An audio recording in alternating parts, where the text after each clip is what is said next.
حضور پاک صلی اللہ علیہ وآلہ وسلم کی ولادت باسعادت قدماء کے نزدیک زیادہ معروف اور مختار قول کے مطابق بروز پیر تاریخ 12 ربیع الاول عام الفیل مطابق 22 اپریل 571 عیسوی مطابق یکم جیٹھ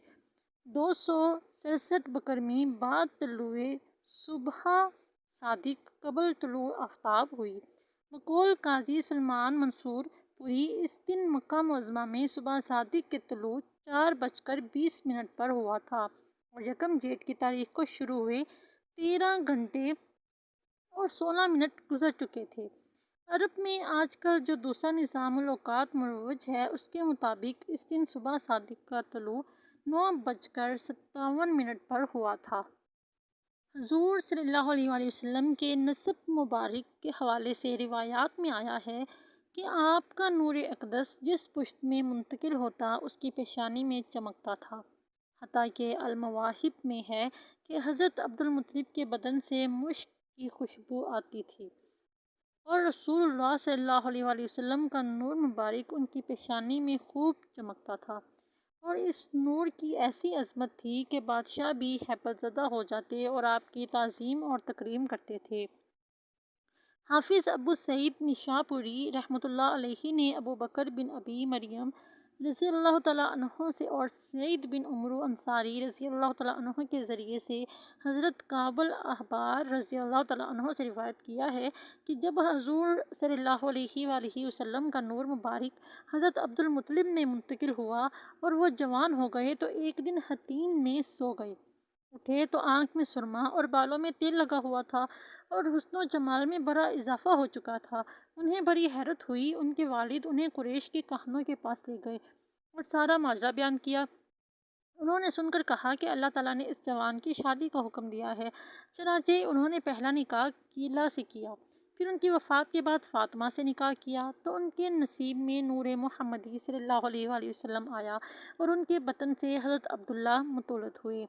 حضرت عبد المطلب کے بارے میں یہ بھی منقول ہے کہ جب قریش میں قحط ہوتا تو وہ عبد المطلب کا ہاتھ پکڑ کر جبل شبیر پر لے جاتے اور ان کے واسطے اور وسیلے سے اللہ تعالیٰ کی بارگاہ میں تقرب حاصل کرتے اور بارش کی دعا کرتے تو اللہ تعالیٰ اس نور محمدی صلی اللہ علیہ وآلہ وسلم کی برکت سے بران رحمت سے نوازتا تھا۔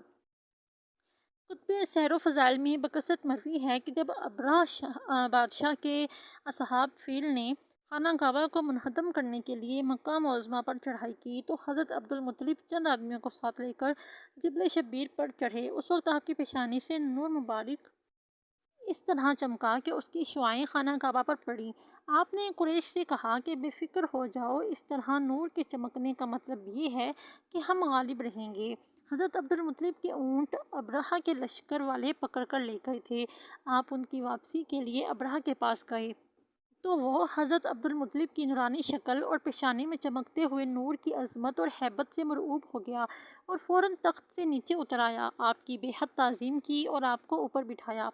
اور روایات میں یہ بھی آیا ہے کہ اس کا ہاتھی اس نور کے سامنے سجدے میں گر گیا، جیسا کہ المواہب، سیرت حلیبیہ اور دیگر کتب میں منقول ہے، اور اللہ نے اس ہاتھی کو زبان دی اور اس نے نور محمدی صلی اللہ علیہ وآلہ وسلم کی خدمت میں سلام عرض کیا، جسے دوسرے لوگ بھی سمجھ گئے۔ ابو نعیم خرائطی اور ابن عساکر نے بطریق عطا حضرت عبداللہ ابن عباس رضی اللہ تعالیٰ عنہ سے روایت کیا ہے کہ ایک مرتبہ حضرت عبد المطلب اپنے فرزند حضرت عبداللہ کو لے کر ایک کہنہ کے پاس سے گزرے جو تورات، انجیل اور کتب سابقہ کی عالمہ تھی۔ اس کا نام فاطمہ فشمیہ تھا۔ اس نے حضرت عبداللہ کے چہرے پر نور محمدی چمکتا ہوا دیکھا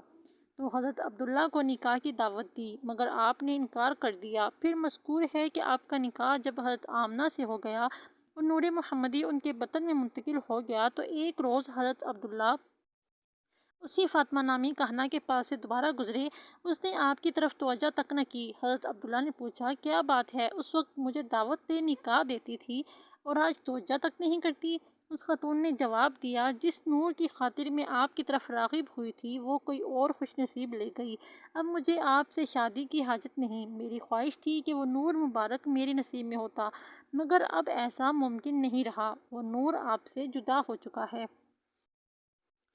روایت میں ہے کہ جس رات حضور صلی اللہ علیہ وآلہ وسلم کا نور مبارک حضرت آمنہ کے بطن میں منتقل ہوا، وہ جمعے کی رات تھی۔ اس رات جنت الفردوس کا دروازہ کھول دیا گیا اور ایک منادی نے تمام آسمانوں اور زمین میں ندا دی، آگاہ ہو جاؤ! وہ نور جو ایک محفوظ اور مخفی خزانہ تھا، جس نبی ہادی حضرت محمد مصطفیٰ صلی اللہ علیہ وآلہ وسلم نے متولد ہونا تھا، وہ آج رات اپنی والدہ کے بطن میں منتقل ہو گیا، جہاں اس کے جسد عنصری کی تکمیل ہوگی اور وہ لوگوں کے لیے بشیر و نذیر بن کر دنیا میں تشریف لائے گا۔ اور حضرت کعب الاحبار رضی اللہ تعالیٰ عنہ کی روایت میں ہے کہ حضرت آمنہ کا نام بھی آیا ہے اور ساتھ منادی نے یہ بھی کہا، آمنہ تمہیں مبارک ہو، تمہیں مبارک ہو۔ روایت ہے کہ جب آپ کا نور مبارک اپنی والدہ ماجدہ کے بطن میں منتقل ہوا تو قریش قحط سالی میں مبتلا تھے، وہ فوراً ختم ہو گئی، زمین ہری بھری ہو گئی، درخت سرسبز اور شاداب ہو گئے، ہر طرف سے اناج، پھل اور سبزیاں آنے لگیں، اور تاریخ میں اس سال کا نام کشادگی اور خوشحالی کا سال پڑ گیا۔ سیرت ابن ہشام میں ابن اسحاق سے مروی ہے کہ حضرت آمنہ فرماتی ہیں کہ حضور صلی اللہ علیہ وآلہ وسلم میرے بطن میں تشریف لائے تو مجھے خواب میں بشارت دی گئی کہ آپ اس امت کے سردار، اور ایک روایت کے الفاظ ہیں، تمام انسانوں کے سردار کے ساتھ حاملہ ہوئی ہیں، اور جب وہ پیدا ہوں تو ان کا نام محمد صلی اللہ علیہ وآلہ وسلم رکھنا۔ اور حضرت عباس سے مروی ہے کہ حضرت آمنہ نے فرمایا کہ جب آپ کو میرے پیٹ میں چھٹا مہینہ تھا تو مجھے خواب میں کہا گیا، تو خیر العالمین سے حاملہ ہے، جب ان کی ولادت ہو تو ان کا نام محمد صلی اللہ علیہ وآلہ وسلم رکھنا اور اس دوران اپنے حال کو چھپائے رکھنا۔ حضرت ابن عباس سے مروی ہے کہ جس رات حضور صلی اللہ علیہ وآلہ وسلم اپنی والدہ ماجدہ کے بطن میں تشریف لائے تو قریش کے گھروں میں جتنے چوپائے تھے اپنی اپنی زبانوں میں بآواز بلند بول پڑے، رب کعبہ کی قسم، آج رسول اللہ صلی اللہ علیہ وآلہ وسلم اپنی والدہ کے بطن میں تشریف لے آئے ہیں۔ اور ایک روایت میں ہے کہ ندا سنائی دی، مبارک ہو، ابو القاسم ظاہر ہونے والے ہیں۔ اور اس رات مکہ کے ہر گھر میں نور کی چمک دکھائی دی۔ ابن ہشام ابو زکریا یحییٰ بن عائد سے روایت کرتے ہیں کہ حضور صلی اللہ علیہ وآلہ وسلم اپنی والدہ ماجدہ کے بطن مبارک میں 9 ماہ یا بعض روایت کے مطابق اس کے لگ بھگ عرصہ تک رہے، اور وہ فرماتی ہیں کہ میں نے کسی عورت کا حمل اس جتنا آسان اور ہلکا اور بابرکت نہیں دیکھا۔ اور سیرت حلیبہ میں ہے کہ آپ اس دوران اپنی والدہ ماجدہ کے بطن میں اللہ کا ذکر کر رہے تھے۔